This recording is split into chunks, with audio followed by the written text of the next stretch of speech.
Good evening, YouTube. My name is Dan, aka aDrive, and I'm the coach of your St. Louis Rampardos. Now, the Rampardos have started off the season 6-1 after an astounding defeat over division rivals Shady Penguin and the New York Mankeys. Now, a big shout out, of course, to Mega Sableye, who came out on top with not only a kill against the Azelf, a huge knockoff against a Milotic, but a fire punch against Scissor before going down to a huge Elite Storm from Superior. Now, I want to thank Shady, of course, for the excellent matchup, and I wish you the best in the rest of your season. However, the Rampardos that are now 6-1 are looking very, very good at the top of the division, but we will not let up because all we need is one more win to secure a playoff spot this season in the GBA, our first full season as a GBA participant. But the wild card is not enough for us. We are going for the conference lead, which will give us a bye in the first round of the playoffs. So again, thank you, Shady. I want to congratulate Sableye as well for being in the top 10 of the MVP voting so far, rocking the most kills on our team, showing why it is one of the top megas in the league, not only from an offensive or a defensive standpoint, but the fact that it changes the way our opponent must plan and forms an amazing wall core with, of course, Chansey. Now, I'm going to jump right into things here because we do have a very, very epic matchup this week going against Cooper and the Utah Jasmine. Now, Cooper is in the lead of his division, the Diamond Division, rocking a 4-3 record so far. Now, his wins and his defeats have been very one-sided, coming out with a win with a 6-6 tie against Nips. He's been known to 6-0 opponents, rocking this head-smashing aggron, which is pretty much a signature of his team. Cooper is known to play very slow, very methodically, and very careful, calculating his moves by hand, not using damage calcs apparently, calculating on a piece of paper. Not to mention, he is the only member in the GBA who takes the time to carefully breed every single Pokemon. So he is a very, very methodical individual, and he is bringing one of the better defensive teams in the league. People compare the St. Louis Rampardos to Cooper and the Utah Jasmine from a defensive standpoint. We're doing just the opposite this week, bringing the offense to ensure victory. Now, I did mention, we are not letting up. Our goal is to win out through the rest of the season, looking at Cooper, Old Man Tup, and Steve, the Milwaukee Sawsbucks, with our final 3 matches. A win will secure the playoffs, and we're going to go week by week as we have done all season. Now, Cooper, again, sports a very impressive team, so just looking at his lineup, we see Mega Charizard X. Something is not very much utilized this season, but it is a huge, huge threat. I don't actually believe it even has a kill to this point, but we do need to be aware of it. He's rocking Starmie, which carries Rapid Spin, potentially some specially offensive prowess. Togekiss and Whimsicott, 2 fairies that stand a very good matchup against our own Mega Sableye. Not to mention Nidoking as well, which is going to pair up very nicely against a lot of our team. He's got Zapdos and Blissey and Vaporeon, Dusknoir, Venomoth, and of course, head-smashing aggron. Now, if you notice, he's got quite a bit of bulk featuring a Blissey of his own. He's got a Nidoking to counteract our Nidoqueen, and he's got plenty of other bulk through Vaporeon and Zapdos. Stealth Rocks are going to be crucial in this week, taking away 50% from his Charizard on the switch-in before it Mega Evolves, and also doing 25% to a lot of his rest of his team, allowing crucial kills that we might need with Pokemon like Terrakion. So anyway, I fully expect Cooper to bring the stall, with some surprising offense like Pokemon like Aggron running Choice Band or Choice Scarfed. But I believe our team is prepared and ready to rock to take on Cooper and the Utah Jasmine. Kicking off our lineup this week, we are bringing aDrive, the Choice Banded Terrakion. Now, Terrakion finally picked up a couple kills last week and has shown himself to be 3-1 so far in the GBA in limited duty. He was our first round pick, and this is his opportunity to shine. He's going to need his glasses, though, because these Stone Edge hits are going to be critical for us to succeed. If he misses Stone Edge, it is going to cripple our plan entirely, but that extra damage from Stone Edge ensures kills against Pokemon like Zapdos and potentially Vaporeon as well through a 2-hit KO. Dusknoir could create a problem because it stops us from close combat spam, but either way, our speed investment here is going to allow us to outspeed not only the Charizard of its max speed, but also max speed Jolly Choice Scarf Aggron will be outsped by this Terrakion build. I have a little bit of investment in our HP stat, a little bit of investment in our defenses, and hopefully that'll allow us to take a hit if we need to, but ideally Terrakion is going to come in and clean up our opponents with close combat, Stone Edge, Quick Attack, and of course Earthquake, just to be a little safer. Now our next Pokemon is none other than the MVP so far this season of our team, Mega Sableye. Now, I'm going to be honest, Mega Sableye doesn't necessarily stack up against Cooper's team all that well, considering the fact that he has two very good fairies, Whimsicott and Togekiss, and it's not going to be able to take hits from Aggron or Charizard very, very well, and most of his offensive threats are specially based, so Will-O-Wisp isn't going to be that effective. But knowing Cooper and his stall, I felt that Sableye was very necessary to be able to absorb hits and be able to basically wall Blissey entirely. There's not really anything that Blissey can do to a Sableye unless he's running a Serene Grace, specially offensive Blissey, which isn't out of the question here. Cooper can do anything. Sableye was necessary because it distracts my opponent and kind of deters them from setting up Stealth Rocks, and what it also does is it makes my lead very predictable once again. I've led pretty much every week with Mega Sableye when the match starts, but this week will be a little bit different, and I'm hoping that Cooper does not pick that up and he leads with something else.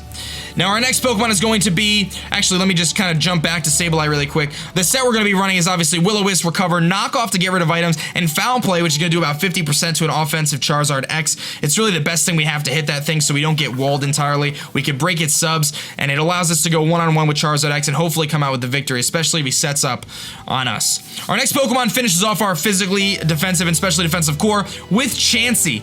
Now, Chansey's rocking Soft Boiled, Seismic Toss, Toxic, and Stealth Rocks this week.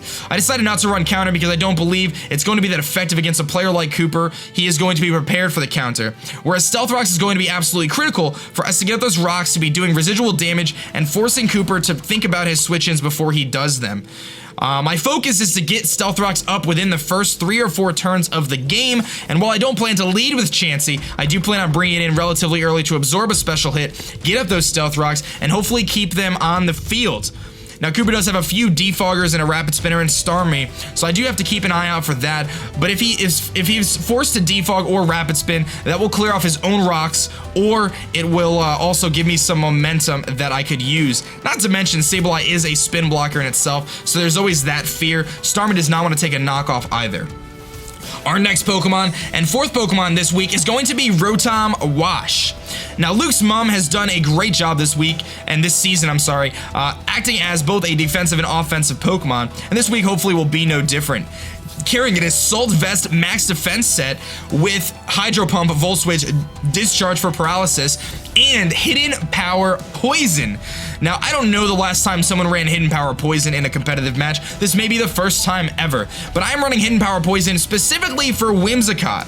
Now, Whimsicott can come in and pretty much take anything from our Assault Vested Rotom, but it is not going to like a poison, HP poison, because it is going to do just enough to kill it after Stealth Rocks or Life Orb damage on the Whimsicott. I should be able to take Moonblast without a problem because of our Assault Vest, and a Giga Drain is not going to do nearly enough to take us down considering our max HP and natural bulk on Rotomwash. I feel really good about the matchup that we have with Rotomwash. I think it's going to be very, very critical for us to keep it alive in this matchup against Cooper, strictly because it has a very good matchup against most of his team, being able to sponge a lot of hits and deal back the momentum that we need with Volt Switch and Hydro Pump, taking on his Nidoking relatively well. Nidoking very, very well, actually. Our next Pokemon is going to be 50% our Archeops. Now, we've only brought Archeops one other time this season, and that was against John Pokemon, and unfortunately was not able to do much because our set wasn't exactly what it should have been, not carrying Acrobatics or Sky Attack. But this week we were rocking a Choice Scarf Archeops, hopefully not needing to use the Scarf, but it is there to allow us to outspeed a Charizard after +1 Dragon Dance as kind of a last resort if we need it to come in Stone Edge and kill. Now, Stone Edge from Terrakion and Archeops are both going to do a tremendous amount of damage to pretty much anything we're facing, and I like the fact that it is Scarf because it does allow us to gain momentum with its U-turn, have a nice little Volt Turn combo going on with Rotom as well, and it's going to hit things incredibly hard with its base 140 attack, Adamant Nature, and this thing, it hits like a truck. It OHKOs pretty much everything on his team, if not 2-hit KO with Stone Edge, and I look for it to do big, big damage, especially if Cooper is unable to get Stealth Rocks up on his side of the field, which is something I'm hoping to prevent with my next Pokemon. Now, there's one thing else to note with this Archeops set, is the fact that it is rocking Switcheroo this week, which is something very uncommon on Archeops. My thought process here is that Cooper typically runs a lot of defensive Pokemon that are not going to appreciate taking on a Choice Scarf. Something like a Blissey does not want to take a Choice Scarf. It does not. Neither does a Vaporeon or even a Zapdos, really. Especially if I'm able to absorb his Volt Switches and potentially Heat Waves and so on and so forth with my Chansey of myself. Switcherooing that Choice Scarf over to Cooper could add to Archeops' longevity and survivability and usefulness late game, especially after Defeatus has been activated, if that does come down to it. Our HP stat should allow us to take 2 switch-ins from Stealth Rock, and at that point, once Archeops drops below 50%, it is our opportunity to go for that switcheroo. Now, the speed investment on Archeops is just enough to outspeed a max speed Charizard, so we do have that taken into consideration. The rest is actually thrown into our HP stat, allowing us to live hits if needed. Hopefully a little bit better than otherwise. Now, lastly, we have Mew. Now, Mew was a tough decision this week because I was kind of tossed between Mew and, of course, tossed between Nidoqueen as our final spot. There was also a little bit of debate between Pokemon like Gourgeist and potentially even Vileplume. However, Mew seemed to work the best. Now, this is a bit of an abstract Mew set, and hopefully you guys will follow me here, but we're going to be running a Choice Band Max Speed Mew here. Now, Max Speed Mew is going to speed tie with Charizard, which is very crucial, especially if he leads with it. And I'll be able to Earthquake both Nidoking and Charizard for an OHKO to start off the match. Hopefully, it's very, very close to an OHKO if he has HP investment. I'm also rocking Knockoff for team support to hopefully eliminate some of his items and his threats, and of course Explosion, which is going to be a very, very unique move, hopefully bringing it in and just decimating one of his walls later on. Now, Cooper plays a very stally game, as I had mentioned, and having Explosion could potentially allow us to break down one of those walls, which will hopefully crumble his entire plan.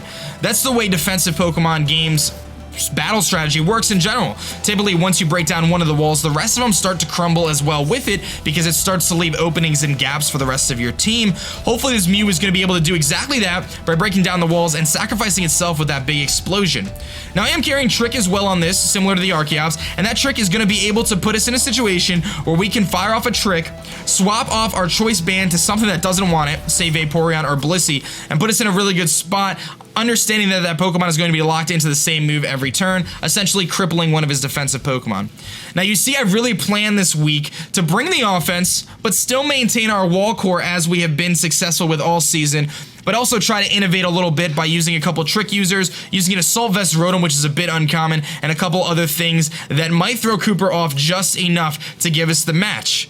Now, this is going to be a very tough battle, don't get me wrong. Cooper is a very, very good battle, often regarded as the best battler in the league, or one of the best by far. People say he was hurt by his draft this season, but I say his draft is pretty darn good. So we're going to see what happens. Obviously, I'm going to bring the pressure early, hopefully with Terrakion, trying to fire off Stone Edges in close combats to anything, because even with resists after Stealth Rocks, he is not going to want to take close combats with things like Zapdos or even Togekiss, really. So that is my preparation for the week. Hopefully the St. Louis Rampardos are able to move to 7-1. We are currently tied for the best record in the league at 6-1, looking pretty darn good so far.